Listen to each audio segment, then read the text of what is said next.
Welcome to mindful parenting. 1 से 2 साल की उम्र है उत्सुकता की। हर ड्रॉयर एक मिस्ट्री होता है और घर का हर एक कोना एक नया एडवेंचर। छोटा सा शरीर पर ढेर सारी भावनाएं जिसको एक्सप्रेस करने के लिए उनके वोकैबुलरी अभी मैच्योर नहीं है। और इन मनमर्जियों के बीच एक सुंदर सफर चल रहा होता है। हर दिन वो नए शब्द सीख रहे हैं। आपके लिप्स की हर मूवमेंट आपकी आवाज की मिठास को कॉपी कर रहे हैं। इसलिए उनसे प्यार से बात कीजिए, क्योंकि यही प्यारी बातें दिलों को जोड़ते हैं।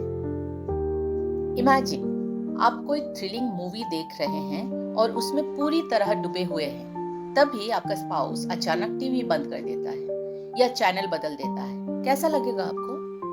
ठीक यही फीलिंग्स होता है छोटे बच्चों को, जब हम उन्हें बिना किसी वार्निंग के एक एक्टिविटी से दूसरी एक्टिविटी में धकेल देते हैं। फर्क सिर्फ इतना है कि हमारे पास अपनी नाराजगी दिखाने के लिए शब्द होते हैं, लेकिन उनके पास वो शब्द नहीं होते। तो वो अपने गुस्से या परेशानी को टैंट्रम के रूप में दिखाते हैं। ज्यादातर टैंट्रम्स को रोका जा सकता है अगर हम बच्चों को पहले से इन्फॉर्म कर दे तो। फॉर एग्जाम्पल, अगर आप चाहते हैं कि वो 10 मिनट बाद टीवी बंद कर दें, तो उनके सामने एक टाइमर सेट कर दीजिए और उन्हें कहिए कि टाइमर बंद होते ही टीवी बंद हो जाना चाहिए। फर्स्ट टाइम काम करे या ना करे, अगर आप इस मेथड को कंटिन्यू करें, ये जरूर काम करता है। लेकिन अगर आप उनकी जिद के सामने सिर्फ इसलिए झुक जाते हैं क्योंकि आप पब्लिक में हैं या इम्पेशेंट हो रहे हैं, तो अनजाने में ही आप उन्हें ये सिखा देते हैं कि टैंट्रम से काम चल सकता है।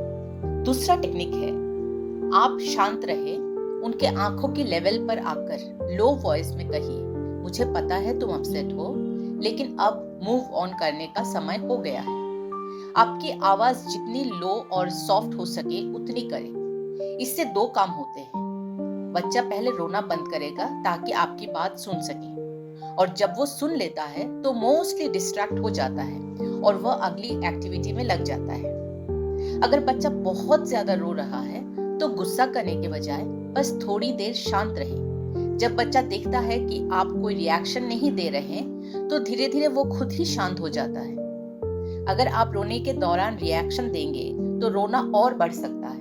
हाँ, इसमें थोड़ा समय लगेगा और आपको इसे बार बार रिपीट करना पड़ेगा, लेकिन यकीन मानिए, मैंने इसे अपने बच्चों पर आजमाया है और ये जादू की तरह काम करता है। बस याद रखिए, ये बैड बिहेवियर नहीं है, ये आपके टॉडलर का अपनी बड़ी भावनाओं को जताने का तरीका है, या आपका ध्यान खींचने की कोशिश। आपका धैर्य ही उनका सहारा है। शांत रहे, उनकी भावनाओं को स्वीकार करें और उन्हें डर से नहीं, प्यार से दिशा दिखाएं। A little empathy goes a long way. अक्सर मैंने छोटे बच्चों के पेरेंट्स को ये कहते हुए सुना है कि मेरा बच्चा तो एक जगह टिकता ही नहीं, बहुत रेस्टलेस रहता है। ऐसे सिचुएशन को अवॉइड करने का सबसे अच्छा तरीका है उन्हें डिफरेंट एक्टिविटीज में एंगेज रखना। एक सिंपल सा टाइम टेबल बनाइए जिसमें sufficient nap time, reading time, colouring time, दूसरे एक्टिविटीज शामिल हो। आप सोच सकते हैं, बच्चा तो अभी बहुत छोटा है, उसे क्या समझ आएगा? लेकिन सच तो ये है कि किताबों में बनी रंग बिरंगी तस्वीरें बच्चों का ध्यान खींचती है, और ये साइंटिफिकली प्रूवन है कि स्टोरी टेलिंग कम्युनिकेशन का सबसे इफेक्टिव मोड है।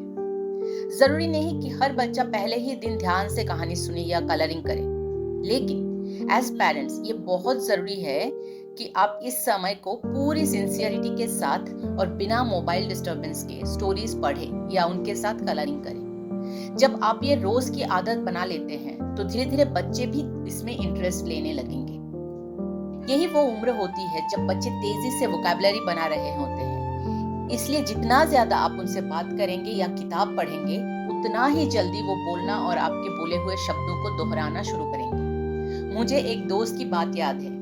वो कह रही थी कि उसका बच्चा मलयालम बोलने लगा था जो नैनी बोलती थी, और पेरेंट्स की लैंग्वेज जो कि हिंदी थी उसे समझ ही नहीं आ रही थी। इसलिए बहुत जरूरी है कि आप काम के बाहर बच्चे को अपना पूरा ध्यान दें। एक बार सोचिए, आप खुद भी किसी ऐसे दोस्त से ज्यादा सहज होते हैं जिससे आप रोज मिलते हैं, बजाय उस रिश्तेदार के जिससे आप साल में 1 या 2 बार मिलते हैं। यही नियम बच्चों पर भी लागू होता है। जितना समय आप उन्हें देंगे, उतना ही वो आपसे जुड़ेंगे और बड़ा होने पर बिना झिझक अपनी बातें आपसे शेयर करेंगे। जब हम अंडरस्टैंडिंग, काइंड, हैप्पी और हेल्दी बच्चे की बात करते हैं, तो हम सिर्फ एक बच्चा नहीं पाल रहे होते हैं, हम उनके दिमाग को आकार दे रहे होते हैं। आपके बोले हर शब्द, हर रिएक्शन, हर डांट उनका सबकॉन्शियस माइंड चुपचाप सब कुछ रिकॉर्ड कर रहा होता है।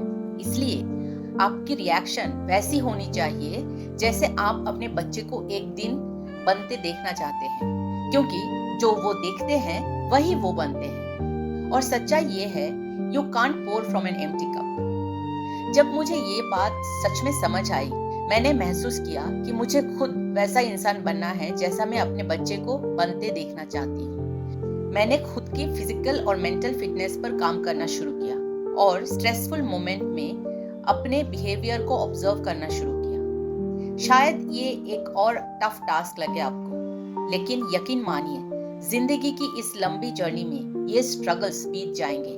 आपका बिहेवियर उनकी यादों में रह जाएगा। सालों बाद उन्हें आपकी डांट याद रहेगी या आपका प्यार। सोचिए, आप उनके लिए कौन सी याद छोड़कर जाना चाहते हैं। ऐसे ही चैलेंजेस और उनसे निपटने के आसान टिप्स मैं अपने आने वाले वीडियो में शेयर करूंगी। ऐसे और भी टिप्स के लिए मेरे चैनल को जरूर सब्सक्राइब करें ताकि आप कोई भी वीडियो मिस न करें।